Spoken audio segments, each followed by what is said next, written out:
This story comes from Ethan, who was invited on a weekend camping trip by 3 co-workers. They weren't close friends, but he wanted to fit in, so he agreed. The plan was simple: hike to a lake deep in the forest, set up camp, and head back the next day. The group started out in good spirits, joking and teasing each other. The trail wound uphill, and after hours of climbing, they reached the lake by late afternoon. It was smaller than Ethan expected, its surface dark and still, ringed with thick pines that blocked the sun. They set up their tents, lit a small fire, and settled in for the night. At first, it felt like any other camping trip: stories, laughter, the occasional snap of a branch from the forest. But around midnight, Ethan woke to the sound of something dragging outside his tent. He lay frozen, listening as it circled the campsite. The others were silent, either asleep or pretending to be. The dragging stopped just outside his tent flap, followed by a low, wheezing breath. Ethan held his own breath until the sound faded into the distance. The next morning, he mentioned it, but his co-workers brushed it off as a deer or maybe his imagination. Still, Ethan noticed how quickly they packed up, avoiding the subject. On the way back, the group became disoriented. The trail markers were gone, or maybe they had missed them. Hours passed, and tension rose. One co-worker, Josh, insisted he recognized a rock formation they had already passed. Another, Dana, accused him of being wrong. The argument grew heated until a sound cut them off. It was a whistle, high-pitched, sharp, echoing through the trees. It came once, then silence. They stood frozen, listening. Then it came again. This time, closer. Dana muttered that no one should be out there. Not that deep. They picked up their pace, but the whistle followed, always at a distance, never too near, but never fading away. By evening, they stumbled into a clearing and decided to camp again. Ethan didn't want to stop, but the others insisted they couldn't keep walking in the dark. They built a fire and sat in silence, the tension between them replaced by unease. That night, Ethan woke again. He heard footsteps, slow, deliberate, circling the clearing. He sat up and peered out, but the darkness was too thick. Then, just beyond the reach of the firelight, he saw a figure. Tall, thin, its head tilted at an unnatural angle. It didn't move, didn't breathe, just stood there, watching. Ethan reached to wake Josh, but when he turned back, the figure was gone. The next morning, one tent was empty. Dana was gone. Her pack, her boots, everything she owned was still there. The group searched, shouting her name, but the forest gave no answer. Josh wanted to keep moving. The third co-worker, Claire, argued they should wait. Ethan stayed quiet, feeling the weight of unseen eyes on him. In the end, they kept walking. Hours later, the whistle returned. This time, it was answered. Another whistle from a different direction, then another, closer, surrounding them. Josh panicked and ran. Claire screamed his name, but he vanished into the trees. Seconds later, the forest went silent. Ethan and Claire pressed on together, barely speaking. The woods felt endless, the light fading. When night fell, they collapsed near a stream. Exhaustion forced them to sleep despite their fear. Ethan woke to the sound of splashing. Claire was gone. He rushed to the stream, calling her name, but only his echo answered. Then, across the water, he saw her. She stood motionless on the opposite bank, her face pale, her eyes wide. For a moment, he thought she was alive. Then she raised her hand. It wasn't Claire's hand.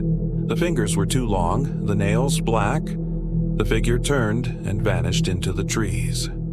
Ethan was alone. By dawn, he stumbled onto a trail and followed it until he reached a ranger station. The rangers listened, nodding quietly. When he finished, one of them asked him to show where they had camped. Ethan pointed it out on the map. The ranger frowned. That area had been closed for years, he said. Not because of bears or storms, because hikers kept disappearing there. When Ethan asked how many, the ranger hesitated, then folded up the map. Too many. he said. Ethan never saw his co-workers again. This story comes from Jason, who went on a weekend camping trip with 3 of his college friends in the mountains of Colorado. They had planned it for weeks, packing tents, food, and enough gear to stay 2 nights in a remote clearing miles away from the nearest trailhead. Jason had never been deep in the wilderness before, but his friend Ryan insisted it would be unforgettable. The first day went smoothly. They hiked 6 miles into the forest, the air crisp and the smell of pine sharp around them. By evening, they had set up camp near a small stream, the sun setting in streaks of orange behind the trees. That night, sitting around the fire, Jason thought he heard branches snapping somewhere in the dark. Ryan waved it off as deer moving through the underbrush, but Jason couldn't shake the uneasy feeling of being watched. The second day, things grew stranger. Around noon, they discovered a series of cairns, small stacks of stones arranged in precise circles along the path they were taking. None of them remembered seeing them the day before. Locals, maybe, Ryan said, or other hikers, but the circles felt deliberate, almost ritualistic. Jason took a picture, half joking that it looked like something out of a horror movie. By the evening of the second night, a heavy fog rolled in, smothering the forest. Their firelight barely pushed back the mist. That was when Jason realized their 4th friend, Eric, was missing. At first, they assumed he had gone to use the woods, but 10 minutes passed, then 20. Jason and Ryan grabbed flashlights and began calling his name, their voices echoing eerily through the trees. They found no trace of him. An hour later, as panic set in, Jason spotted something. Another cairn. But this one wasn't on the trail. It was just beyond the edge of their camp, freshly stacked, the stones wet as if someone had just handled them. Jason's stomach dropped. Someone was out there with them. The group argued about what to do. Ryan insisted they stay put until morning, but Jason wanted to keep searching. In the end, exhaustion won, and they huddled in their tents, the fire smoldering low. Jason lay awake most of the night, listening. Sometime after midnight, he heard the crunch of footsteps circling their camp. Slow, deliberate, the sound of breathing, just beyond the thin fabric of the tent. He clenched his flashlight, ready to shine it, but froze.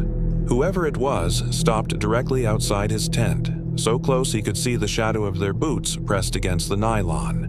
Then, after what felt like forever, the footsteps moved on. At dawn, they unzipped their tents to find something waiting for them. Another cairn, perfectly built, sitting in the center of their extinguished fire pit. Balanced on top was Eric's flashlight. The battery was dead, but the casing was scratched, as if he had tried to carve something into it. Jason squinted at the faint lines etched into the plastic. It looked like a single word: run. Panic set in. They grabbed what gear they could carry and abandoned the rest, taking off down the trail. But within an hour, Jason realized they were lost. The trail markers were gone, the path winding into unfamiliar terrain. Ryan swore he knew the way back, but each turn led deeper into the forest. The cairns began appearing again, first in pairs, then in clusters, lining the path like silent sentinels. By late afternoon, Jason's legs burned and his throat was raw from calling Eric's name. The fog returned, thicker than before, swallowing the trees until they looked like shadows stretching endlessly. Then Jason saw him. Through the mist, maybe 20 yards ahead, stood a figure. Eric. His clothes were torn, his skin pale, but he was standing perfectly still, his face blank. Jason shouted his name and ran forward, but as he got closer, the figure melted back into the fog. When he reached the spot, there was nothing there. Behind him, Ryan yelled that they needed to keep moving. Jason turned, ready to argue, but froze. Another cairn stood directly between them now, and balanced on top, in perfect stillness, was Eric's shoe. Night was falling fast. They pushed on desperately, their flashlights flickering as the batteries drained. The forest felt endless, the silence broken only by the crunch of their own footsteps. Then Jason realized something terrifying. There were more footsteps than people. He stopped, listening closely. Ryan and the others were panting, their boots heavy on the leaves. But beneath that, there was a fourth set of steps. Lighter, faster, moving just behind them in perfect rhythm. Jason didn't look back. He couldn't. The thought of seeing what was there, if anything was there, froze him in place. They stumbled into a clearing near midnight, exhausted and shaking. Too tired to go on, they collapsed against their packs. Jason forced himself to stay awake, staring at the tree line. That was when he saw it. A figure crouched at the edge of the clearing, half hidden by fog, watching, not moving, just waiting. Jason blinked, and it was gone. By morning, Ryan was gone too. Only his backpack remained, leaning neatly against a cairn that hadn't been there the night before. This story comes from Megan, who went backpacking with her boyfriend, Tyler, in the Smoky Mountains last summer. They weren't experienced hikers, but they had watched enough YouTube survival videos to feel confident. Their plan was to spend 2 nights on a backcountry loop, then return to their car. The first day went smoothly. Warm sunlight breaking through the trees, the trail alive with birdsong. But by evening, Megan noticed something odd. Carved into the bark of a tree near their camp was a symbol, a triangle with a line cutting through it. Tyler brushed it off as graffiti from another hiker, but it made Megan uneasy. That night, she woke to the sound of whispers. Not words she could make out, just the rhythm of someone speaking too softly to hear. She sat up, listening, but the forest around them was still. Tyler slept on. The next morning, the trail markers they were following disappeared. One moment, the yellow blazes were painted on the trees, and the next, they were gone. Tyler suggested cutting across to rejoin the path, but after an hour of walking, they found themselves circling back to the same symbol carved into a tree. Megan swore it wasn't the same tree, though. The carving looked fresher, the bark still bleeding sap. By the afternoon, tension had set in. They were low on water, and Megan kept feeling like they were being followed. Once, when she turned suddenly, she saw a figure dart between the trees. Tall, thin, impossibly fast. Tyler didn't see it and said she was just on edge. That night, things escalated. They built a fire, small but steady. Megan couldn't shake the sense of eyes watching from the shadows beyond the light. Around midnight, she heard footsteps crunching the leaves just beyond the glow. She shook Tyler awake, and they both froze as something stepped closer. A hand reached into the firelight. Not a human hand. It was too long, the fingers thin and crooked, the nails black and cracked. In an instant, it pulled back into the darkness. Tyler grabbed the hatchet they'd packed, shouting into the trees, but nothing answered. The forest went dead silent. They didn't sleep. At first light, they packed and ran, desperate to find the trail again. Hours passed, but they only grew more lost. That was when Megan noticed the carvings again. Every tree they passed had the same symbol now, the triangle with the line. Some carved high, some low, some overlapping. They weren't random. They were leading somewhere. Eventually, they stumbled into a clearing. At the center stood a massive oak, easily centuries old, and on its trunk, carved deeper and larger than any other, was the same symbol. At the base of the tree lay something that made Megan's blood run cold. A pile of belongings, a backpack, a boot, a shredded tent bag, all rotting, weather-beaten. Not theirs, someone else's.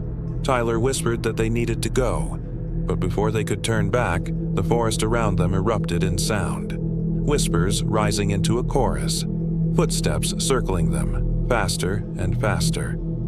Megan clutched Tyler's arm, staring at the shadows between the trees. Shapes moved there, tall and twisted, their faces hidden, their whispers louder now, chanting in some language she didn't recognize. Tyler swung the hatchet wildly, but the shapes never stepped closer. They just circled, watching. Suddenly, the fire from the night before sparked in Megan's memory, the hand reaching in. She looked down. At her feet, in the dirt, was another carving. not the triangle. A circle enclosing two smaller shapes. Freshly carved, the soil still loose. It looked like two figures standing side by side, her and Tyler. When she looked up, Tyler was gone. Only the hatchet lay in the dirt where he had been standing.